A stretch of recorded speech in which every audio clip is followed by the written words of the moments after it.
Hello everybody and welcome back to Dr. Ghost Games. Today we're going to be taking a look at the Tier 7 Premium American Heavy Cruiser, the USS Rochester. Now I did just pick this thing up and I did play a few games in it, and let me tell you, man, this thing is absolutely, it's pretty disgusting. Now we're going to talk more about that later in the video, probably in the gameplay portion of it. But yeah. Anyways, guys, I would just real quick, I don't usually do this, but I would like to remind you guys, if you guys are new to the channel, please be sure to go down there, hit that subscribe button, and hit that like button. Let me know in the comments below what you guys think of these kind of videos here on the channel. And yeah, I do appreciate it very much, guys. Hit that subscribe button today. But yeah, get us closer to that next milestone, ladies and gentlemen. But with all that being said, let's go ahead and take a look at the Rochester, shall we? So for the upgrades and loadout, I have Aiming Systems Mod 1, I've got Propulsion Mod 2, I have Concealment Systems Mod, which is pretty important these days for cruisers especially, and I have Main Battery Mod 3 for the extra reload, pretty important stuff. For the loadout, we've got HE, we've got AP, and they are basically Baltimore guns on this thing. It's pretty disgusting. Yeah, the Baltimore's 8-inch guns, they're a little worse in terms of damage, but they're about the same regarding the reload and stuff. Now for the damage controls, we got those, we got 2 defensive AAs, we got 2 sonars, and 2 smokes. Now you could swap this out for a heal later down the line, however, for now we're sticking with the smoke screen. For the specs, we've got 41,900 hit points, and for the torpedo damage reduction, 4%. You have basically no torpedo protection, so be very careful. For the artillery, we've got 9 203mm Mark 55, 55 caliber Mark 15 guns. I think that's how you say it. We've got 18.3 kilometer range with a 9.2 second reload and a 35.3 second 180 degree turn time on those turrets. The HE maximum damage is 2,800. The Baltimore's is 3,000, so a little worse, 200 less. In terms of raw HE damage, and the fire chance is 17%, which is the same as the Baltimore. And the AP shells, maximum damage with a Citadel is 5,500, and the Baltimore, I believe, has a 5,800 maximum AP shell damage. So yeah, a little worse in terms of DPM, but I mean, you're still doing pretty good. And how you doing, kitty cat? I see you. No need to. Yeah, you're getting hair all over me. Okay, cat. Anyway, moving on to the AA defense. Now, this is one area where the AA is actually better than the Baltimore's. This thing has a phenomenal AA, and you guys will see some of that in the video, or in the gameplay portion of the video, rather. But we've got a bunch of 76mm Mark 33 guns, and we've got a 279 average damage per second with a 5 kilometer firing range. And of course, we've got the classic 127mm Mark 32 dual-purpose guns, and they, yeah, they shoot out to 5 kilometers with a 91 average damage per second. For the maneuverability, we've got 34 knots maximum speed currently on our build with a 700-meter turning circle radius, which is pretty horrible, and a 10.5 second rudder, also pretty horrible. For the concealment, we've got 10.8 kilometer by sea with my build. We've got 6.8 by air. We got 2 guaranteed, of course, with a 7.1 kilometer detection while firing in smoke. Thank God Wargaming buffed this thing, because I would not have picked it up if they wouldn't have buffed it. So shout out to Wargaming for this one. Now for the armor, this thing actually does have very good armor. It's pretty average for a tier. Cat, stop climbing on me. Jesus Christ, kitty cat. What are you doing? Okay, cat. Chill. All right. Anyway, we got 27mm of bow and stern armor everywhere, so we are able to just tank shells up to 15 inches. Now, 16-inch guns you do have to worry about because, well, cat, you're bumping into my shit here. Jesus Christ, cat. Oh, I do apologize for my cat, ladies and gentlemen, but yeah, it's got 27mm of bow and stern armor, and you can tank up to 15-inch guns. You just got to watch out for those 16-inch guns because, well, you can get overmatched. Now, the Citadel on this thing is pretty damn big, so you got to watch out for that as well. Now, we're going to take a look at the commander. We got Norman Scott on. Now, it looks like it says Miss Santa, but that's just my commander guys. I do have Norman Scott on my commander here, for my commander, rather. We've got Francesco Membelli, and we have Nikolai Kuznetsov as inspirations. We've got Directed Impact as our base trait.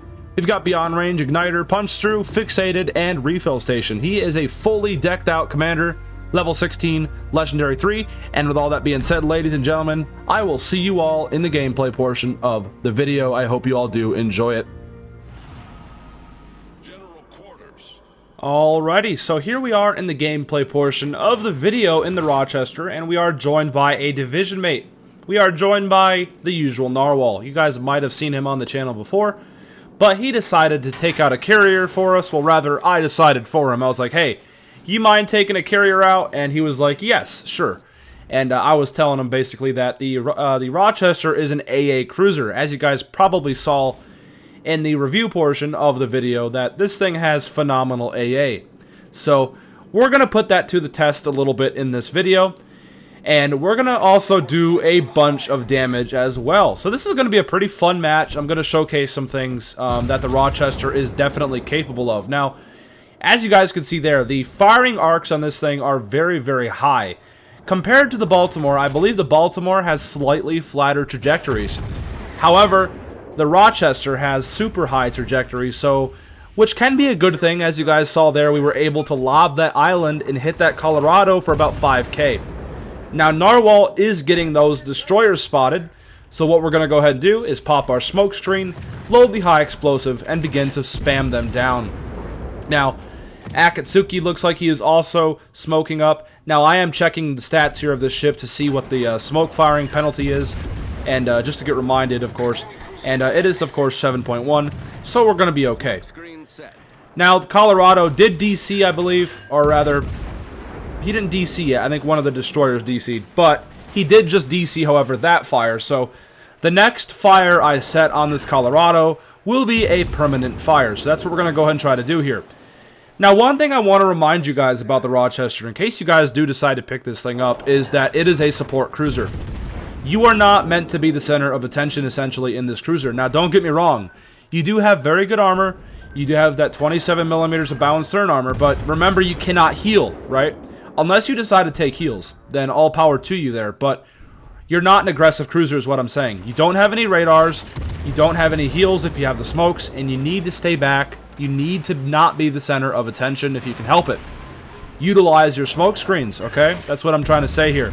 And when your smoke screens run out, go to islands, use island cover, use your range that you've got to your advantage, okay? You guys got to play this thing very carefully because remember, you don't have any heals unless you actually do decide to take the heals, but most people are not going to go with the heals. They're going to go with the smoke screens, and you're not going to have any heals to heal back health.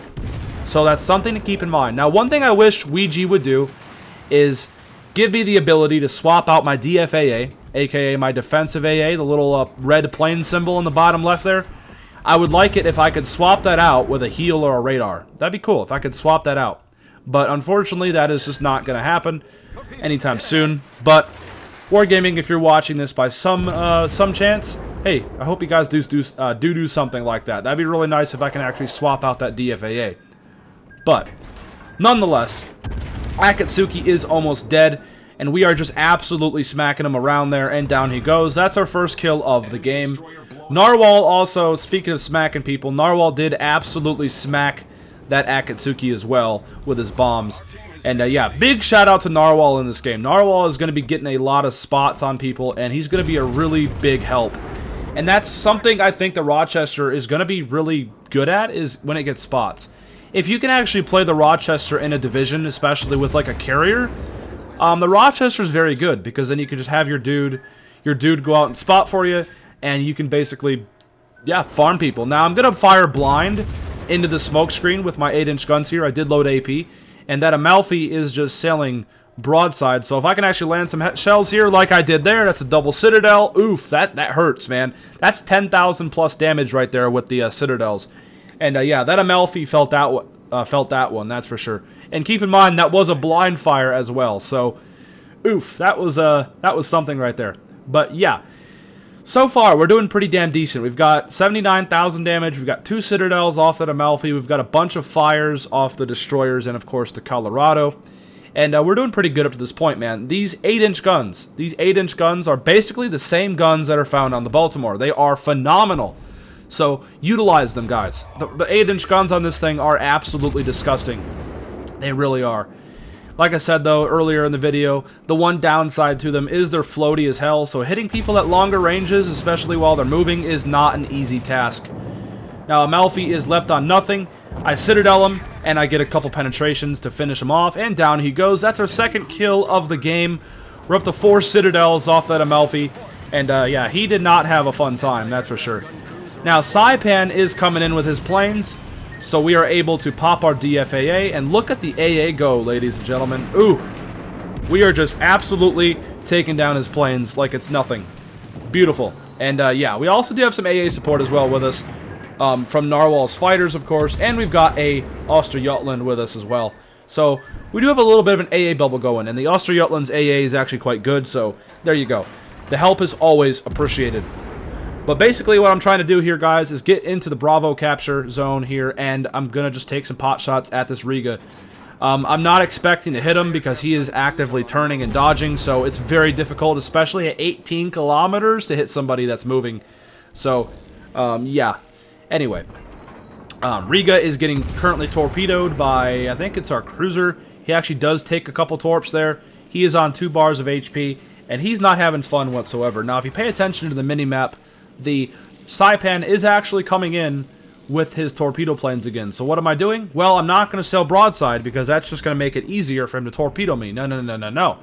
Instead, I'm going to turn bow in, and yeah, I'm going to be able to hopefully dodge a majority of the torpedoes because I'm going to make myself as narrow as possible when I turn bow in to his torpedo bombers. Very important stuff.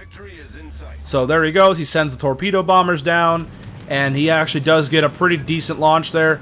Now the hips, come on hips, come on. And unfortunately I take one right on the hip there of my ship. Really unfortunate. I feel a little cheated there, but hey, whatever.